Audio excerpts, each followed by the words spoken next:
Bien-aimé Christian, je voulais tout d'abord dire quelque chose dans lequel beaucoup d'entre nous, même moi-même aussi, j'étais dans ce piège-là, j'étais tombé dans ce piège.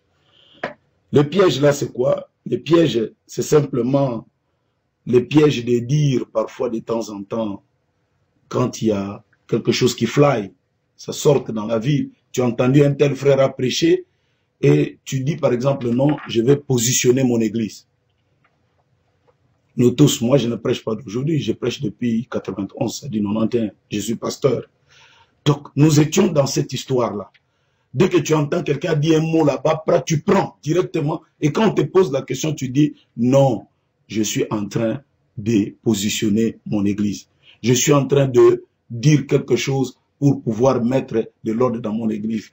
Mais moi, je crois qu'il y a trop la discipline fraternelle. Quand tu entends un frère prêcher quelque chose que vous ne voyez pas bien, il faut tout d'abord le voir, lui poser la question. Pour que nous évitions des conséquences. Parce que quand quelqu'un a vraiment la crainte de Dieu, il aura peur de dire quelque chose contre. Est-ce que Frère Branham n'a pas dit ça? Ton ciel en dépend, ton millénium en dépend, la vie de tes enfants en dépend, selon ce que nous venons de lire ici. Donc évitons un peu d'être pressés à faire des déclarations. Je l'ai dit aussi pour moi-même. C'est un conseil pour moi-même aussi, d'éviter. Et c'est là, donc je vais lire une dernière citation. Donc, et à partir de ce moment-là, je vais maintenant me plier aux questions et réponses de frère Christian sur l'épaule.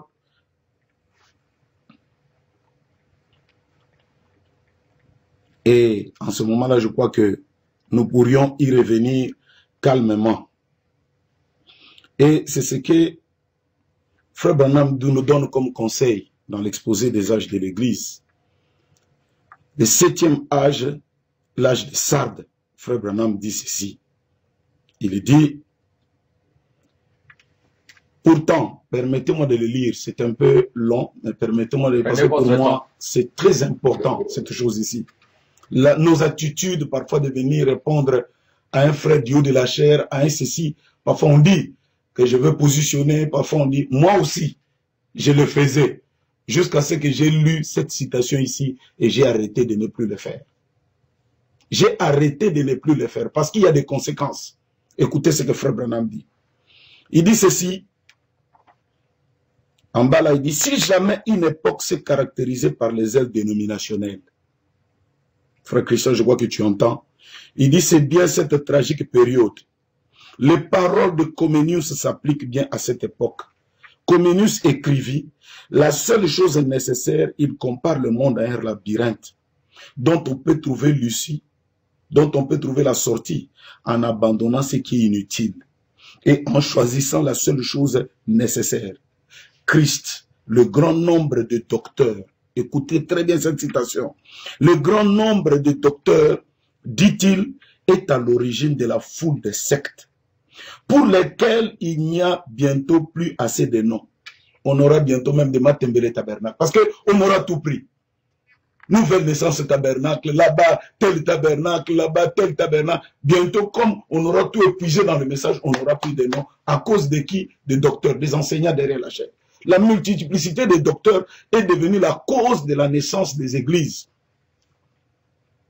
Le grand nombre de docteurs, dit-il, est à l'origine de la foule des sectes pour lesquelles il n'y a bientôt plus assez de noms.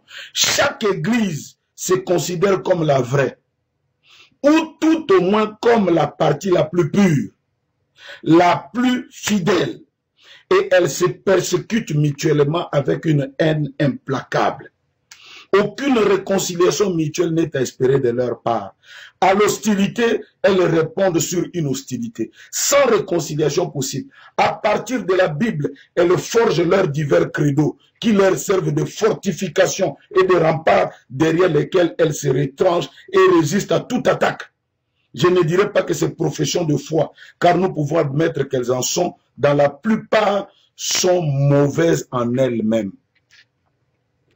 Elles le deviennent pourtant ce qu'elles alimentent l'effet de l'hostilité. Ce n'est qu'en se débarrassant totalement qu'il serait possible d'atteler à la tâche de guérir les blessures de l'Église. Quelqu'un d'autre appartient à ce labyrinthe de l'Église. Quelqu'un d'autre appartient à ce labyrinthe des sectes et des confessions diverses. L'amour de la dispute. Donc, on est arrivé à l'amour des gens qui aiment se disputer. Des gens qui aiment se disputer. Frère Branham dit, il dit des gens qui aiment se disputer. Il dit, Satan, il dit, oh mon Dieu, il dit, vit-on jamais une dispute entre érudits, être conduite à bonne fin? Ça, c'est la question de Frère Branham. Quand elle prêche que l'autre montre à chaque pour démontrer que c'est lui qui a raison, Branham dit, vous finirez tous mal. Moi, je le faisais en mon temps. Mais j'ai compris que non, il faut aller sur l'essentiel, le nécessaire. Il faut parfois fermer les oreilles, tel a dit, tel a dit, tel a dit. Attends. Bon, même s'il y a souci, tu peux aussi voir ton frère. Mais écoute, comment là-bas, est-ce qu'il y a-t-il une chose comme ça, comme ça, comme ça?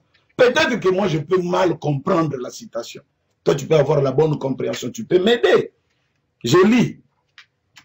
Quelqu'un d'autre appartient à ce labyrinthe de sectes et de confessions diverses. L'amour de la dispute. Qu'en résulte-t-il? Vit-on jamais une dispute entre érudits être conduite à bonne fin? Jamais. Leur nombre n'a fait que croître. Satan est le plus grand sophiste. Ce n'est pas en argumentant sur le mot qu'on les vaincra. Dans le service divin, on entend davantage les paroles des hommes que la parole de Dieu. Chacun bavarde comme il lui plaît, passer son temps à des savantes dissertations ou s'acharne à détruire le point de vue de l'autre. On ne parle guère de la nouvelle naissance, de la manière par laquelle un homme doit être changé pour être semblable à Christ, afin de devenir participant de la nature divine.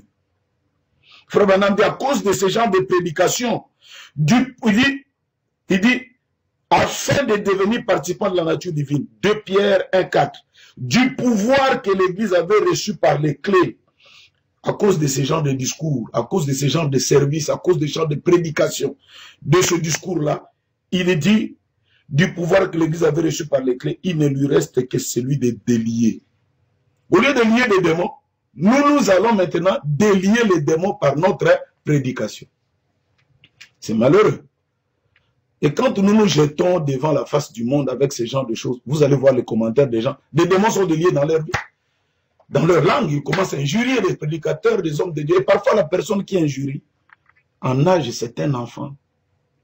Ça lui enlève même le respect. Moi, j'ai pris le message en 83. J'ai du respect pour les anciens. Peu importe ce qu'ils disent et tout. À ceux-là que Dieu peut me faire la grâce, je peux leur voir et leur dire et tout. Les enfants de Dieu ne payent pas les billets pour venir écouter des enfants dissertations qui ne consistent qu'à détruire le point de vue de l'autre, montrant aux uns aux autres que moi, j'ai raison. Nous avons perdu le pouvoir de lier les démons. Nous n'avons eu maintenant que le pouvoir de délier. Voilà. Donc, ce sont ces conseils ici, avant que je n'entre. Je ne les dis pas simplement pour un frère, parce que cette vidéo sera vue par beaucoup de frères, beaucoup de prédicateurs aussi. On doit s'arrêter un peu. Tel a dit, on monte. Tel a dit. Maintenant, regardez la réaction que cela produit dans les enfants de Dieu. Ça a changé leur vie. Ça leur amène à la nouvelle naissance ou ça leur amène à critiquer. Ou ça les amène à maintenant parler en mal des autres. Et quand on parle en mal des autres, moi je me dis alors, vous n'avez plus lié les diables, vous l'avez délié dans les vies des gens. Et c'est le conseil des frères Branham. Donc à ce moment-là, cette église ne peut être que loin par des démons. C'est vraiment à ce que j'ai compris. Je vous ai dit ici, ma petite église est de moins 3500 personnes à Pointe-Noire. Mais j'ai appris beaucoup de choses. J'ai appris un peu beaucoup de choses par moi-même, par la grâce de Dieu, à aller petit à petit, à ne plus faire des choses par rapport aux gens, de dire les choses par rapport à ce que Dieu me révèle et mon église. Et surtout de veiller à la qualité de vie qu'ils doivent mener. Faire très attention sur le message, ne pas ajouter, ne pas retrancher parce que ma vie en dépend, la vie de mes enfants en dépend. C'est un conseil que j'ai donné. Je sais, mon conseil peut-être ne fera rien. Les gens vont continuer comme ils ont l'habitude de faire. Et moi, avec la petite expérience que j'ai dans le message, j'ai beaucoup parlé. Des gens qui parlent, oh, tel, il a dit, ça n'existe pas, tu dis.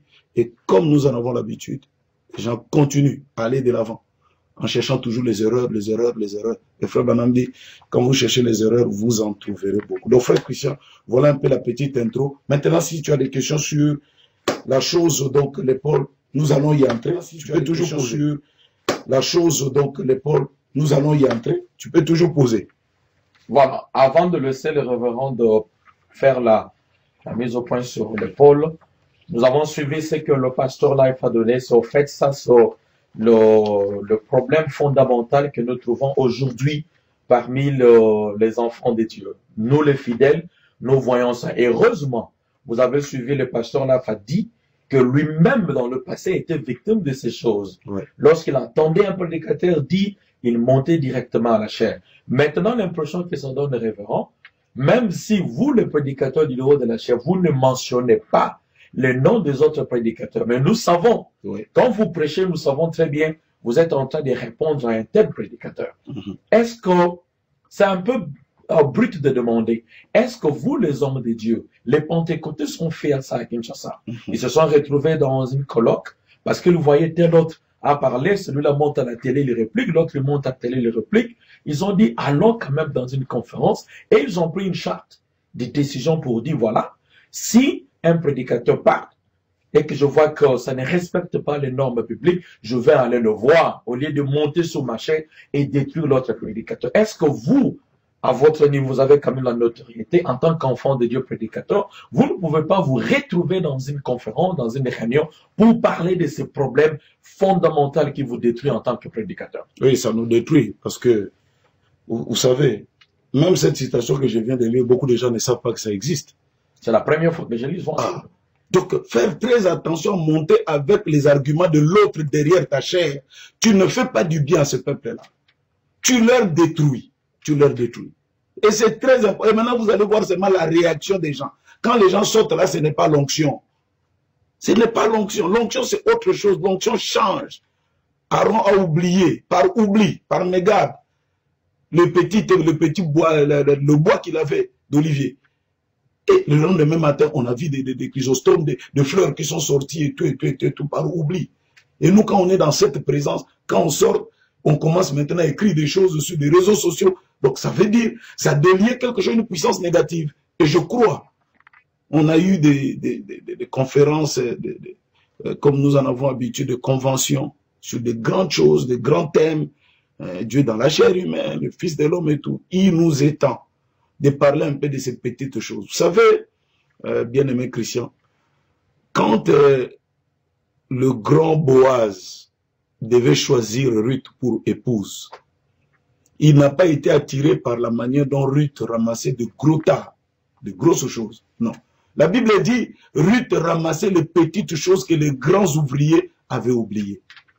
Il ramassait des petites, et lui l'a remarqué, il dit, oh, c'est lui-là qui prend les petites choses là. Appelez-moi cette femme. Cette manière de ramasser un peu spéciale. Et ce sont ces petites choses qui l'aidaient à nourrir Naomi et à la maison. Et Branham dit, ce sont les petites choses qui soutiennent les grandes choses.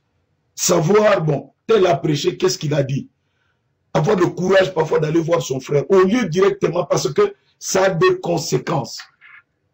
Je l'ai dit parce que moi-même, je l'ai dit, j'y étais. Et j'avais dit à Dieu, plus jamais. Les enfants de Dieu ne payent pas leur billet pour venir, pour entendre enfin qu'ils sortent de là. Avec la tribulation, comme les frères, quand vous ne creusez pas beaucoup, vous aurez la tribulation. Donc ça, ce n'est pas une bonne chose. Malheureusement, comme enfant, est-ce que je peux jouer les tam-tam et que bakolo paye bayoka, babina? Nous avons besoin de cette école qui peut nous aider. Cette école qui peut nous donner, retracer toutes ces petites choses ici. Être bien avec les gens. Tu as entendu tel, va le voir. Mais qu'est-ce que tu as dit là? Où est-ce que ça se trouve? Parce qu'aujourd'hui, le livre du maître est aussi entre les mains de l'élève. Donc je crois que Dieu nous aidera. Moi je crois que ce message ne deviendra jamais une dénomination. Gloire à Dieu pour ça. Et même si il y a beaucoup de choses comme on l'entend, mais je crois que le Seigneur nous fera grâce d'y aller de l'avant et nous prierons Dieu qui nous donne le temps. Peut-être cette petite vidéo fera aussi du bien à un frère, un serviteur de Dieu. Voilà. Malembe TV près de vous, avec vous, pour vous, et Dieu avec Dieu pour Dieu. La promotion de toute œuvre spirituelle, l'œuvre chrétienne, c'est nous.